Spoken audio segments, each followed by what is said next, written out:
ले, उसमें चक्कर में नहीं पड़ना है। सिर्फ आप ये समझ लीजिए कि तैयारी करना सच में कठिन काम है, और कठिन काम यह इस नजरिए से है कि सबको दरोगा बनना है, ठीक है ना, सबको बनना, इसलिए कठिन है। ये नहीं कि बहुत बड़ा सिलेबस है उसको कंप्लीट नहीं किया जा सकता है, ऐसी कोई बात नहीं है। टफ इसलिए है कि बनना सबको है, हमको भी बनना है, ठीक है ना। हाँ, मौका मिले तो कहीं बन जाएंगे, उससे बड़ी रुतबे की बात क्या हो गई।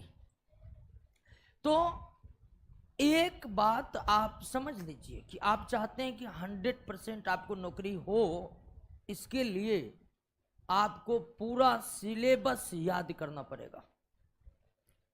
पूरा सिलेबस पर अगर आपका पकड़ बन गया तो उसका मतलब है कि अब जो कुछ पूछेगा बोर्ड, हम उसका उत्तर देंगे। क्वेश्चन आउटो हो जाएगा, हमको फर्क पड़ने वाला नहीं है। तुम आउट करके 80 बनाएगा, हम तो वैसे 92 बना रहे हैं, ठीक है ना। तो ये बात है। तो इसीलिए अगर कन्फर्म नौकरी करना है तो आपको इंपॉर्टेंट टॉपिक पर नहीं, पूरा सिलेबस को पढ़ना होगा। और हम जो पढ़ा रहे हैं वही है पूरा सिलेबस। अब देखिएगा पिछले दरोगा बैच का बायोलॉजी का किन्हीं के पास नोट होगा, देखिएगा बहुत कुछ कम था उसमें। हाँ, पहले का अगर कोई देखे होंगे, जैसे इस बार दरोगा की एग्जाम में देखे कि नहीं कुछ नया आ रहा है तो हमने तुरंत नोट बदला, और केमिस्ट्री की भी प्रक्रिया हम शुरू कर दिए, बदल रहे। तो हम पूरी तरह से एक एक क्वेश्चन को देख रहे हैं कि बोर्ड कहां से क्या कर रहा है, और उस अनुरूप हम अपने पढ़ाई को, पढ़ाने के तरीके को चेंज भी कर रहे हैं, और आपके नोट्स को भी लगातार चेंज कर रहे हैं।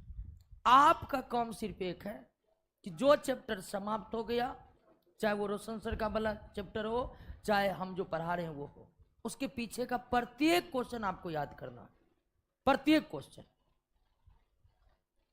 अब 5 चैप्टर हो गया है, अगर आपको कंफर्म दरोगा करना है तो 5 चैप्टर के प्रश्न का उत्तर आपके होंठ पर होना चाहिए। हमको थ्योरी से कोई मतलब नहीं है। बहुत लड़का आता है कि थ्योरी याद नहीं हो रहा, नहीं हो रहा, थ्योरी समझ में तो आ रहा है ना, वही काफी है।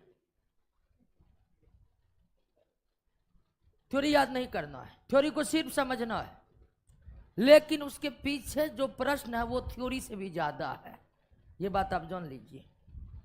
इसलिए उन प्रश्नों को, प्रत्येक प्रश्नों को याद करना है। अगर उतनी हिम्मत आपको नहीं आ रही है कि इतना प्रश्न कैसे याद होगा, तो आप समझ जाइए कि दरोगा कोई छोटा मोटा नौकरी नहीं है। आप हिम्मत हारिएगा तो बहुत कुछ गड़बड़ हो जाएगा। तो आप सिर्फ इस रणनीति पर काम करिए कि जो चैप्टर खत्म हो गया है उसका प्रश्न आपके हो, उसका प्रश्न का उत्तर आपके होंठ पर होना चाहिए। यही रणनीति सबको काम आया है, आपको भी काम आएगा। बिल्कुल ऐसा कर रहे हैं ना साहब? जो नहीं कर रहे हैं तो दिक्कत वाली बात नहीं, आज से करना शुरू कर दीजिएगा क्या, लेकिन करना पड़ेगा। हाँ, और कभी कभी होता है कि सर नोट बदलेगा, नोट बदलेगा तो हम अभी ले लिए हैं, हम परसों लेंगे तो परसों नोट नहीं बदलेगा। जब भी बदल जाएगा बदल जाएगा, आप ले लीजिएगा। 10-20 रुपए 100 रुपये का कोई मायने नहीं है जब आप तैयारी कर रहे हैं। आप दरोगा बन जाएगा ना तो 1 के महीना का वेतन में आपका पूरा पटना का खर्चा निकल जाएगा, समझे ना। इसलिए थोड़ा बहुत इधर उधर हो रहा है तो मैनेज करिए उसको, ठीक है ना। आइए शुरुआत करते हैं।